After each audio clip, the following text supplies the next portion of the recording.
शांति। शांति। आज की तारीख है 2/3/14 और आज रिवाइज कोर्स की अव्यक्त बाप दादा की ज्ञान मुरली सुनेंगे। तो तारीख है 12/6/77 और आज की ज्ञान मुरली का शीर्षक है कमल पुष्प समान स्थिति ही ब्राह्मण जीवन का श्रेष्ठ आसन है। मुरली में मीठे मीठे बाप दादा हम बच्चों को कई बार प्रश्न पूछ करके मुरली की शुरुआत करते या कभी फिर हम बच्चों की महिमा करते हुए मुरली की शुरुआत करते। तो आज मीठे मीठे बाप दादा हम बच्चों से प्रश्न पूछ रहे हैं। बाप दादा पूछते हैं कि सदा ब्राह्मण जीवन के श्रेष्ठ आसन कमल पुष्प समान स्थिति में स्थित रहते हो। कमल पुष्प समान स्थिति ये है हम ब्राह्मणों का आसन। तो उसमें हम आसन पर स्थित रहते हैं। ब्राह्मणों का आसन सदा साथ रहता है। तो आप सब ब्राह्मण भी सदा आसन पर विराजमान रहते हो। बाबा कहते हैं आपका आसन जो है वो आपके साथ साथ ही रहता है। तो आप उस पर सभी विराजमान हो, माना उस स्थिति में स्थित है।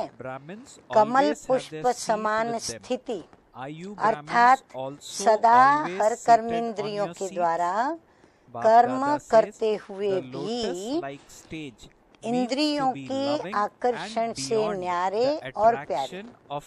अब बाबा ने उसकी परिभाषा दी कि कमल पुष्प समान स्थिति माना क्या। तो बाबा ने बताया कि जो भी हमारी कर्मेंद्रियां हैं जिससे हम कर्म करते हैं, तो ये हमारी कर्मेंद्रियां भौतिक पदार्थों की और व्यक्ति की और या किसी भी कला विशेषता की और आकर्षण से वो मुक्त रहे और न्यारी और प्यारी रहे। सिर्फ स्मृति में न्यारा और प्यारा नहीं, बाबा कहते सिर्फ अंदर से न्यारे और प्यारे नहीं, लेकिन हर सेकंड का सर्व कर्म न्यारे और प्यारी स्थिति में हो।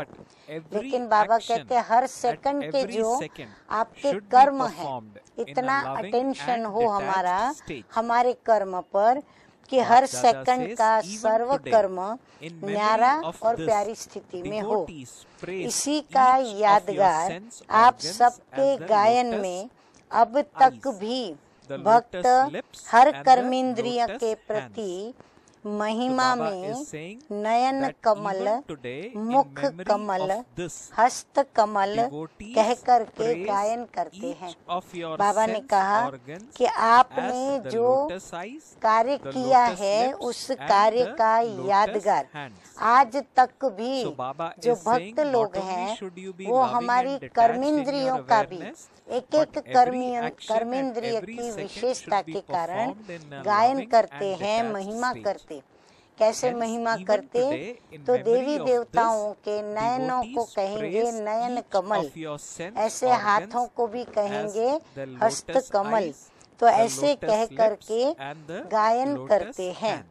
तो ये किस समय की स्थिति का आसन है? हाँ, ये नयन कमल, मुख कमल या फिर हस्त कमल। तो बाबा कहते हैं ये कौन से समय की आपकी स्थिति का गायन है इस ब्राह्मण जीवन का। हाँ, बाबा ही उत्तर बता रहे हैं कि ये जो ब्राह्मण जीवन है आप लोगों का, उस जीवन का ही ये गायन यादगार के रूप में है। अपने आप से पूछो, हर कर्मेंद्रिय कमल समान बनी है। कमल माना कीचड़ से न्यारा, अर्थात बिल्कुल शुद्ध और पवित्र। तो बाबा कहते हैं आपका ऐसा जीवन बना है, नयन कमल बने हैं। हाँ, नैनों से हमारी रूहानी दृष्टि बनी है और रूहानी दृष्टि के लिए पहले वृत्ति रूहानी करनी पड़े। तो बाबा पूछ रहे हैं कि नयन कमल है बने हैं फिर हस्त कमल बने हैं, हाथ भी ऐसे ही कमल बने हैं। अब बाबा कमल का भी हमें अर्थ समझाते हुए कहते हैं कि कमल अर्थात कर्म करते हुए भी बंधनों से मुक्त। जैसे कमल का पुष्प पानी, कीचड़, गंदगी से मुक्त अलग अपनी डंडी पर खड़ा रहता है, ऐसे बाबा कहते हैं आप भी हर कर्म करते हुए विकारों के बंधन से मुक्त स्वयं को महसूस करते हो। देह को देख भी रहे हैं, लेकिन देखते हुए भी नयन कमल वाले देह की आकर्षण के बंधन में नहीं आएंगे। बाबा कहते हैं जिसके नैन कमल समान बने, वो कितना भी नैनों से कोई भी आकर्षण देखे तो भी वो उसके बंधन में नहीं आएगा या नहीं बंधेगा। जैसे कमल जल में रहते हुए जल से न्यारा अर्थात जल की आकर्षण के बंधन से न्यारा, जल से न्यारा माना जल का भी एक अपना आकर्षण है, तो वो उससे भी न्यारा, अनेक भिन्न भिन्न संबंध से भी वो न्यारा रहता है। क्योंकि वो पुष्प जो है कमल का वो पूरे परिवार सहित है, लेकिन वो परिवार को पीछे छोड़ता है और खुद अपनी डंडी पर स्वतंत्रता से अपनी सांसें लेता है। तो उनके भिन्न भिन्न संबंधों से भी वो न्यारा रहता है। कमल के संबंध भी बहुत होते हैं, अकेला नहीं होता है। प्रवृत्ति मार्ग की निशानी का ये सूचक है, ये प्रवृत्ति मार्ग को दर्शाता है। ऐसे ब्राह्मण अर्थात कमल पुष्प समान बनने वाली आत्माएं प्रवृत्ति में रहते, चाहे लौकिक चाहे अलौकिक के साथ किचड़े अर्थात तमोगुणी पतित वातावरण में रहते हुए भी न्यारे। अभी बाबा ने बहुत लंबा चौड़ा वाक्य सुनाया, लेकिन बाबा कहते हैं चाहे लौकिक हो चाहे अलौकिक हो, लेकिन सभी के साथ साथ जो किचड़े अर्थात तमोगुणी पतित वातावरण है, उनके बीच में रहते हुए भी, अपनों के बीच में, परायों के बीच में, तमोगुणी पतित वातावरण के बीच में रहते हुए भी स्थिति कैसी हो, न्यारेपन की। जो गुण रचना में है तो मास्टर रचयिता में भी वही गुण है, क्योंकि पिता पुत्र में तो कुछ समानता होती है। सदा इस आसन पर स्थित रहते हो। कौन सा आसन? कमल आसन। वह कभी कभी स्थित होते हो। सदा अपने इस आसन को धारण करने वाले ही सर्व बंधन मुक्त और योग युक्त बन सकते हैं। बाबा कहते जो इस आसन पर विराजमान रहता है, जो फॉलो बराबर करता है, धारणा बराबर करता है, तो बाबा कहते हैं वो आत्माएं बंधनों से भी मुक्त होती हैं और योग के बंधनों से भी वो मुक्त बन सकती है। तो अपने आप को देखो, 5 विकार, 5 प्रकृति के तत्वों के बंधन से कितने परसेंटेज में मुक्त हुए हैं। लिप्त आत्मा हो वा फिर मुक्त आत्मा हो। लिप्त आत्मा क्या करेगी? घड़ी घड़ी उसके आकर्षण में जाएगी और कमाई भी नहीं कर पाएगी। लेकिन जो आत्मा को लिप्त नहीं रखता, जो मुक्त रखता है इस विषय विकारों से, तो वो आत्मा कई परसेंटेज में मुक्त होती है और आगे आगे मुक्ति की परसेंटेज उसकी बढ़ती चली जाती है। आप सब ने बाप दादा से वायदा किया है कि सबको छोड़कर आपके ही बनेंगे। वायदा किया है ना कि प्रभु मैं तेरी और तू मेरा। जो कहेंगे, जैसे कराएंगे, जैसे चलाएंगे, वैसे हम चलेंगे। तो वायदा निभा रहे हो? बाबा पूछ रहे हैं सारे दिन में कितना समय वायदा निभाते हो और कितना समय वायदा भूलते हो? बाबा कहते चेक करो अपना, सारे दिन में कितने बार वायदे भूलते हो, कितनी बार फिर बाबा को याद करते हो, गीत रोज गाते हो। हाँ? कौन सा गीत? मेरा तो एक शिव बाबा दूसरा ना कोई। तो ऐसी स्थिति है, दूसरा कोई संबंध, स्नेह, सहयोग व प्राप्ति व्यक्ति व वैभव के द्वारा बाप से किनारा करने वाला तो रहा नहीं है। बाबा कहते अपना चेक करो कि कहीं ऐसी स्थिति तो नहीं कि संबंध, स्नेह, सहयोग और व्यक्ति के वैभव के द्वारा हमको बाप से किनारा करने का अंदर में सूझे। तो बाबा कहते चेक करो, है कोई व्यक्ति व वस्तु जो बंधन मुक्त आत्मा को अपने आकर्षण के बंधन में बांधने वाला हो। अभी बाबा कहते कोई ऐसी व्यक्ति दुनिया में है जो बंधन मुक्त आत्मा को अपनी आकर्षण में लेकर के बंधन बांध देवे। जब दूसरा कोई नहीं तो निरंतर बंधन मुक्त और योग युक्त आत्मा का अनुभव करते हो। बाबा ने देखा सबकी मुंडी नाक के तरफ थी, तो बाबा ने कहा जब दूसरा कोई नहीं तो फिर निरंतर बंधन मुक्त और योग युक्त आत्मा क्या कर सकती है? अनुभव कर सकते हैं। वह कहते हैं कि दूसरा कोई नहीं। हाँ, या तो बाबा से कहेंगे बाबा बस मेरा खाली ये एक ही है, या पोतरा या लड़का या मामा या चाचा या भाई या बहन, तो कोई नहीं है। कोई है, ये सब समाप्त हो गए। कोई है वह है। बाबा कहते ये सब क्या हो गया? सब समाप्त हो गए। अगर है तो गीत क्यों गाते हो? अगर वो जो मरने वाले हैं, समाप्त होने वाले हैं, अगर उनसे कोई बच गए हैं तो फिर गीत क्यों गाते हो? बाप दादा को खुश करने के लिए गाते हो ना, बाबा को खुश करने गाते हो, वह कहकर अपनी स्थिति बनाने के लिए गाते हो, या फिर गा कर के अपनी स्थिति के लिए वो गीत की मदद लेते हो। ब्राह्मण जीवन की विशेषता को जानते हो? ब्राह्मण अर्थात, सभी नोट करो, परिभाषा बाबा बतला रहे हैं। ब्राह्मण अर्थात सोचना, बोलना और करना सब एक हो, अंतर न हो। तो ब्राह्मण जीवन की विशेषता कब धारण करेंगे? अभी वह अंत में। बाबा पूछ रहे हैं बच्चों से।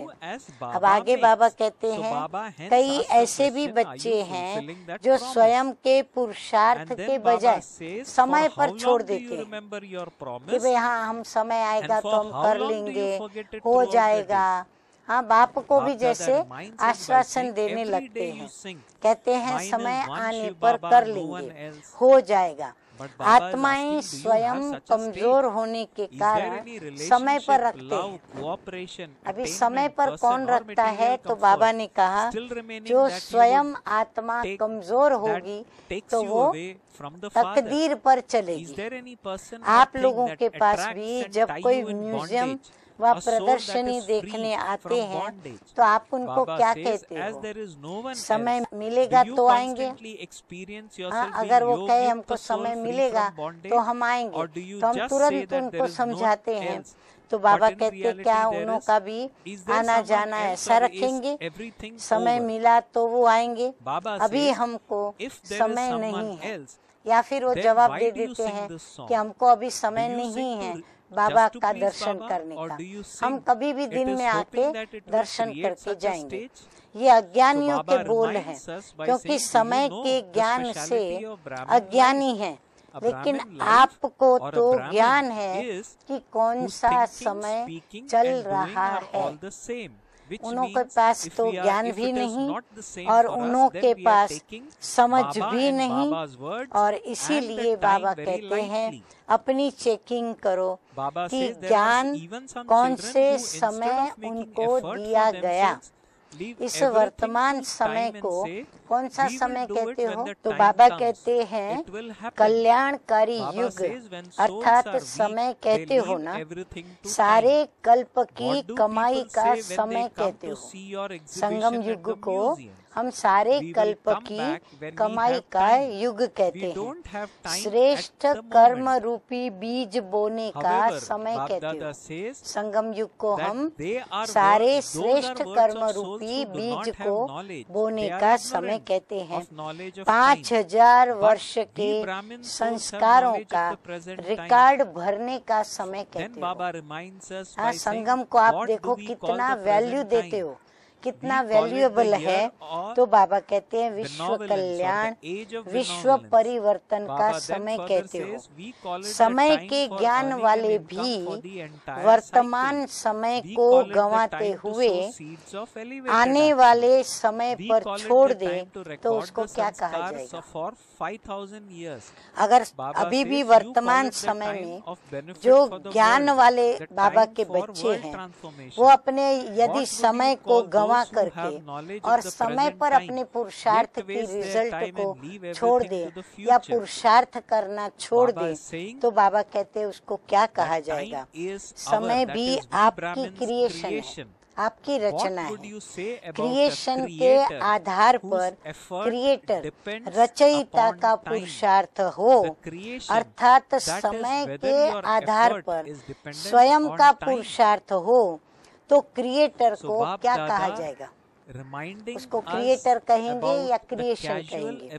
तो बाबा कहते हैं हम आसरा नहीं रखें दूसरे का, लेकिन हम खुद ही खुद की स्थिति को बनाएं। बाप दादा ने पहले भी सुनाया है कि आप श्रेष्ठ आत्माएं सृष्टि के आधार मूर्त हो। बाबा ने कितनी हमारी वैल्यू हम बच्चों को समझाई भी है। ऐसे आधार मूर्त समय के व किसी भी प्रकार के आधार पर रहे तो उसको अधीन कहेंगे व आधार मूर्त कहेंगे। बाबा कहते हैं आप ब्राह्मण तो सबके आधार मूर्त हो, परंतु आप अगर समय पर पुरुषार्थ को छोड़ देते हो तो आपको अधीन कहेंगे समय के या फिर आपको आधार मूर्त कहेंगे। तो अपने आप को चेक करो कि सृष्टि के आधार मूर्त आत्मा किसी भी प्रकार के आधार पर तो चल नहीं रहे हैं, जबकि बाबा हमें पूरी सृष्टि का आधार मूर्त कहते हैं। तो बाबा कहते चेक करो कहीं किसी प्रकार के आधार पर हम तो नहीं चल रहे हैं। सिवाय एक बाप के आधार मूर्त किसी भी हद के सहारे के आधार पर चलने वाली आत्मा तो नहीं हो। बाबा कहते हैं एक बाप को आप अपने आधार मूर्त बनाना, दूसरा हद के सहारे के आधार पर चलने वाली आत्मा तो हम नहीं है। वायदा तो यही किया है कि मेरा तो एक ही सहारा, लेकिन प्रैक्टिकल में क्या है? एक सहारे को छोड़ के अनेक सहारे कर लेते हैं। एक सहारे का प्रैक्टिकल प्रमाण क्या अनुभव होगा? उसकी निशानी कौन सी हमको देखने को मिलेगी और कौन सा अनुभव आएगा? सदा एक अविनाशी सहारा लेने वाला इस कलयुगी पतित दुनिया से किनारा किया हुआ अनुभव करेंगे। बाबा कहते हैं जिसने एक अविनाशी बाबा का सहारा लिया तो इस कलयुगी पतित दुनिया से उनका आप किनारा कर दिया है ऐसा दिखाई पड़ेगा। ऐसी आत्मा की जीवन नैया बिल्कुल दुनिया का किनारा छोड़ चली। ऐसी जिसकी जीवन नैया है उसने क्या किया? कलयुगी दुनिया का किनारा छोड़ दिया, आगे बढ़ने लगे। तो सदा स्वयं को कलयुगी पतित विकारी आकर्षण से किनारा किया हुआ अर्थात परे महसूस करो। बाबा कहते समीप मत रखो इन बातों को, विकारी आकर्षणों को और विकारों को, तो पूर्ण रूप से महसूस कर सकेंगे। कोई भी कलयुगी आकर्षण उसको खींच नहीं सकती। जैसे साइंस के द्वारा धरती की आकर्षण से परे हो जाते, स्पेस में चले जाते, अर्थात दूर जाते, अगर किसी भी प्रकार की आकर्षण, चाहे देह के संबंध की व देह के पदार्थ की आकर्षित करती है, तो इससे सिद्ध है कि कोई न कोई आत्मा अल्पकाल का सहारा बना हुआ है। अगर बाबा कहते हैं कि समय के ऊपर चलने वाले जब किनारा करते हैं तो समझ में आ जाता है कि कहीं न कहीं कोई अल्पकाल का सहारा उन्होंने बनाया हुआ है। इस सहारे का प्रत्यक्ष प्रमाण विनाशी अल्पकाल का सहारा होने के कारण प्राप्ति भी अलग प्रकार की होती है, अर्थात विनाशी होती है और थोड़े समय के लिए होती है।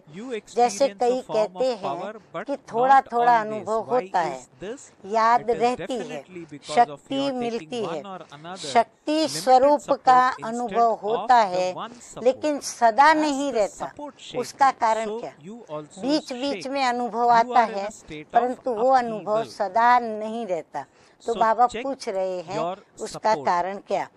अवश्य एक सहारे के बजाय कोई न कोई देह के हद के सहारे का आधार लिया हुआ है।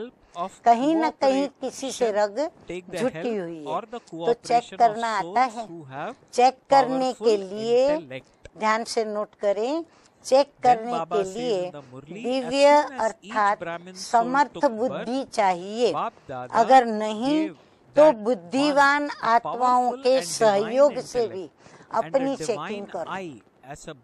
कितनी स्पष्ट बात सरलता से मीठे मीठे बाप दादा ने हम बच्चों को बताई। बाप दादा ने हर ब्राह्मण आत्मा को जन्म होते ही दिव्य समर्थ बुद्धि और दिव्य नेत्र ये ब्राह्मण जन्म के वरदान के रूप में दिया है।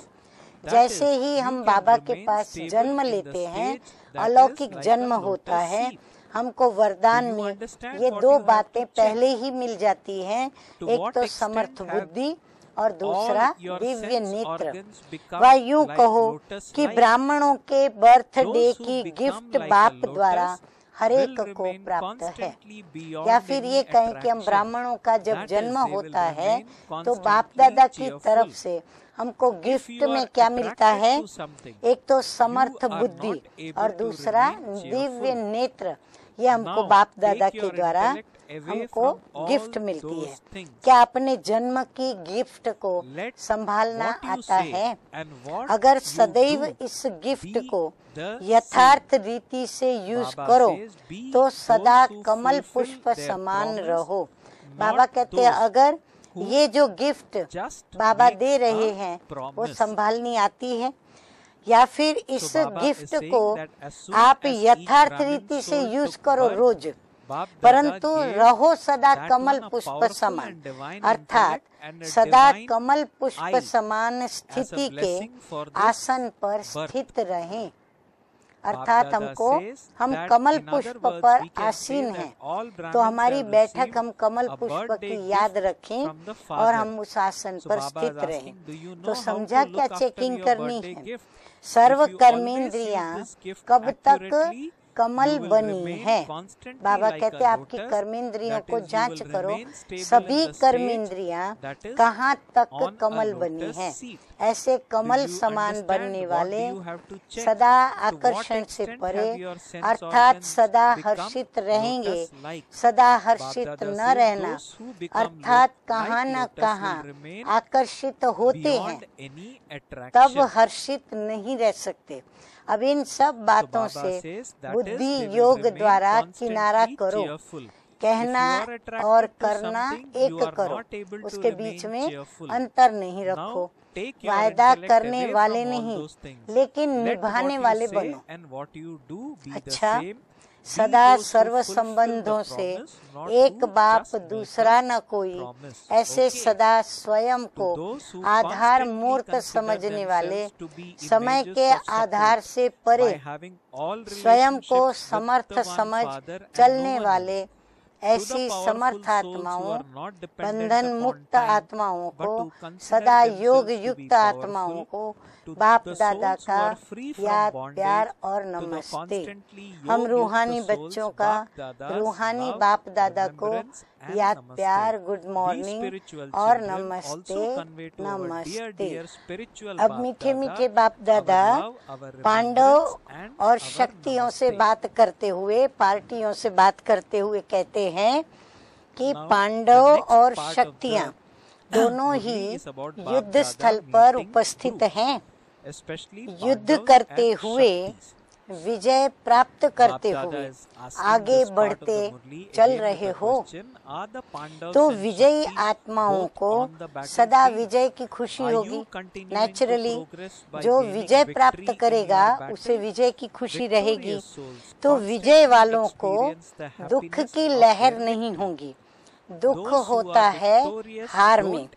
विजयी रत्न सदा खुश और हर्षित रहते हैं। इस स्वप्न में भी दुख का दृश्य न आए, अर्थात दुख के अनुभव की महसूसता न आए। कई बार स्वप्न भी ऐसे आते हैं ना, विचित्र। दुख के भी आते, सुख के भी आते, आनंद के, नाचने के, गाने के। तो बाबा कहते स्वप्न भी ऐसा नहीं आना चाहिए जो अंदर में दुख का एहसास हो। स्वप्न में भी तो दुख होता है। कोई ऐसा दृश्य देख करके स्वप्न में भी दुख के देख कर दुखी तो नहीं होते। जब स्वप्न भी सुखदायी होंगे तो जरूर साकार में सुख स्वरूप होंगे। अर्थात स्वप्न भी हमें कोई दुख का आना नहीं चाहिए। जब आप अपने गुणों की महिमा करते हो तो कहते हो कि हम आत्मा क्या है, सुख स्वरूप है, या फिर कहते हो दुख रूप भी है। कहते हो ऐसे? बाबा पूछ रहे हैं, नहीं कहते ना। तो आत्मा का अनादि स्वरूप सुख है, तो फिर दुख कहाँ से आया? जब अनादि स्वरूप से नीचे आते हो तो दुख होता है। तो ऐसे अनुभव करते हो कि दुख से किनारा हो गया है। तो बाबा कहते क्या ऐसा अनुभव करते हो कि अभी दुख से किनारा हो गया और सुख स्वरूप हो? दूसरों के दुख की बातें सुनते दुख की लहर भी न आए, क्योंकि मालूम है कि ये दुनिया ही दुख की है। आपके लिए दुख की दुनिया क्या हो गई? समाप्त हो गई। क्यों? क्योंकि हम इस दुनिया से मर गए हैं, जीते जी मरे हैं। इसीलिए हमारे लिए ये दुख की दुनिया समाप्त हो गई। आपके लिए तो कल्याणकारी चढ़ती कला का युग है। हम मर कर के अब कहाँ जी रहे हैं? संगम युग पर। तो संगम युग है चढ़ती कला का युग। तो संकल्प में भी दुख की दुनिया को छोड़ चले। हम दुख की दुनिया को छोड़कर हमारी नैया चल पड़ी, अर्थात लंगर उठ गया है ना। अगर दुख देने वाले संबंधी या दुख की परिस्थिति अपनी तरफ खींचती है तो समझो कुछ रस्सियां सूक्ष्म में रह गई हैं। सूक्ष्म रस्सियां सब समाप्त हैं या कुछ रही हैं। उसकी परख और निशानी क्या है? खिंचावट। अगर हमारी आत्मा किसी भी व्यक्ति के तरफ या किसी परिस्थिति के तरफ खींच रही है या हमें खिंचाव का अनुभव होता है, तो बाबा कहते हैं ये निशानी है कि हम अभी सूक्ष्म रस्सियों में जकड़े हुए हैं। अगर बंधी हुई रस्सियां हैं तो आगे बढ़ नहीं सकेंगे। अगर अभी तक दुख की दुनिया का किनारा छोड़ा नहीं तो संगम युगी नहीं हुए ना। फिर तो कलयुग और संगम युग के बीच में हो गए, न यहाँ के और न ही वहाँ के। ऐसे की अवस्था क्या होगी? कब कहाँ बुद्धि का एक ठिकाना अनुभव नहीं करेंगे तो भटकना अच्छा लगता है क्या? जब अच्छा नहीं लगता तो उसे खत्म करो। सदा अपने सुख स्वरूप में बाबा कहते हैं स्थित रहो। बोलो तो भी सुख के बोल बोलो, सोचो तो भी सुख की बातें ही सोचो, देखो तो भी सुख स्वरूप आत्माओं को देखो। शरीर को देखेंगे तो शरीर तो है ही अंतिम विकारी तत्वों का बना हुआ। अंतिम विकारी तत्वों का बना हुआ माना बहुत पुराना। तो पुराने शरीर को देखेंगे तो क्या दिखाई पड़ेगा?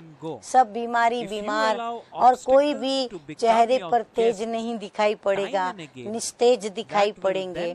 इसलिए सुख स्वरूप आत्मा को देखो। ऐसा अभ्यास चाहिए जैसे सतयुगी देवताओं को दुख शब्द का पता भी नहीं होगा। सतयुग में देवी देवताओं का कैसा है? उन्हें दुख शब्द का भी ज्ञान नहीं। अगर उनसे पूछेंगे तो कहेंगे दुख कुछ होता भी है क्या? उनको आश्चर्य लगेगा। जैसे छोटे बच्चे को झूठ क्या होती है पता नहीं होता, ऐसे देवताओं को दुख क्या पता ही नहीं। तो वो संस्कार बाबा कहते हैं कि यहाँ से भरने हैं। ऐसे संस्कार बनाओ, नोट करें सभी, जो दुख शब्द का ज्ञान भी न हो। ऐसी स्थिति हमें अपनी सुख स्वरूप बनानी है। प्राप्ति के आधार पर मेहनत कुछ भी नहीं है। बाबा कहते अगर हिसाब करो तो आपको जो प्राप्तियां हो रही है उसके आगे आप कितनी भी मेहनत करो तो वो मेहनत कुछ भी नहीं है। राज्य के संस्कार बन जाए उसके लिए अगर एक जन्म के कुछ वर्ष भी मेहनत करनी पड़े तो क्या बड़ी बात है। बाबा कहते हैं आपको श्रेष्ठ दैवी राज्य प्राप्त हो रहा है। अगर वो दैवी राज्य के लिए आपको एक जन्म अगर मेहनत करनी पड़ी तो बाबा कहते क्या बड़ी बात है। 5000 वर्ष के संस्कार बनाने के लिए थोड़े समय की मेहनत है, क्योंकि सारे कल्प के संस्कारों को यहाँ पर हम बना रहे हैं। विघ्न आता है उसमें कोई नुकसान नहीं, लेकिन क्यों आता है तो उसको विदाई देनी है। बाबा कहते हैं ये समझ आनी चाहिए कि विघ्न आया, अब उसे मुझे विदा करना है और विदा करने के लिए मुझे क्या करना है तो वो मेहनत करनी पड़े। तो इसीलिए बाबा कहते हैं विघ्न आता है कोई नुकसान नहीं है, ये सोचो, क्योंकि वो आता है विदाई लेने के लिए। वो आपके पास क्यों आया? हमेशा के लिए विदाई लेने के लिए आता है। लेकिन अगर रुक जाता है तो नुकसान है, अगर वो रुक गया तो नुकसान होता है। आए और चला जाए। विघ्न को मेहमान बनाकर बिठाओ नहीं। अभी ऐसा पुरुषार्थ चाहिए कि आया और गया।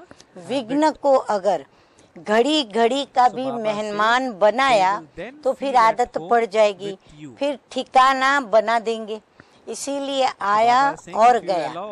आधा कल्प माया मेहमान है, इसलिए कहीं उस पर तरस तो नहीं पड़ता।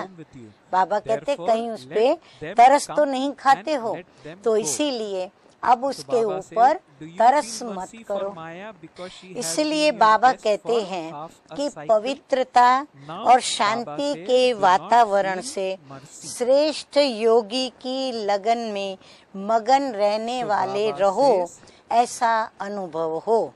तो नॉलेज का प्रभाव है योग के सिद्धि स्वरूप का प्रभाव। वो तब होगा जब आपको इस प्रकार का योग की विधि और विधि के सिद्धि का अनुभव होगा। जैसे सागर के तले में जाते हैं तो अनुभव के सागर के तले में जाओ, रोज नया अनुभव हो, तो याद की यात्रा पर क्या हो, अटेंशन हो। अच्छा, अभी हम सुनेंगे बाप दादा के द्वारा वरदान। लेकिन वरदान सुनने के पहले मीठे मीठे बाप दादा ने हम बच्चों को विशेष ध्यान खिंचवाया है कि हम अंतर्मुखी बने और निरंतर योगी बने। अच्छा, मीठे मीठे सिकिलदे बच्चों प्रति मात पिता बाप दादा का याद प्यार और गुड मॉर्निंग। रूहानी बाप की रूहानी बच्चों को नमस्ते। हम रूहानी बच्चों का रूहानी बाप दादा को याद प्यार, गुड मॉर्निंग और नमस्ते नमस्ते। अभी हम बाप दादा के द्वारा वरदान सुनेंगे। तो वरदान है आज का, हद की कामनाओं से मुक्त रहकर, हद की कामनाओं से, इच्छाओं से मुक्त रहकर सर्व प्रश्नों से पार रहने वाले सदा प्रसन्न चित्त भव।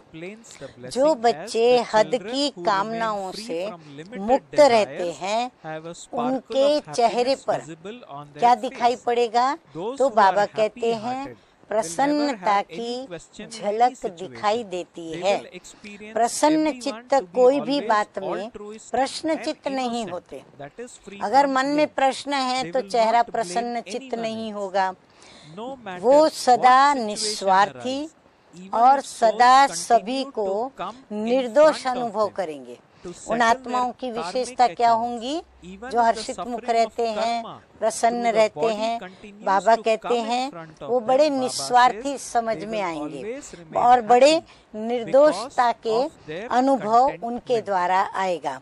किसी और के ऊपर वो कभी दोष भी नहीं रखेंगे और वो ऐसी विशेषता वाले होंगे, कभी भी कोई भी बात बिगड़ी तो उसका दोष किसी के ऊपर नहीं रखेंगे। चाहे कोई भी परिस्थिति आ जाए, चाहे कोई भी आत्मा हिसाब किताब चुकतू करने वाली सामने आती रहे या सामना करती रहे, चाहे शरीर का कर्म भोग सामना करने आता रहे, लेकिन संतुष्टता के कारण वे सदा प्रसन्न चित्त रहेंगे।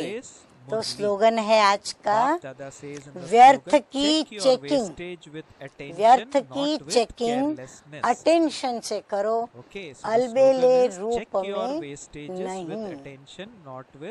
अच्छा, ओम शांति।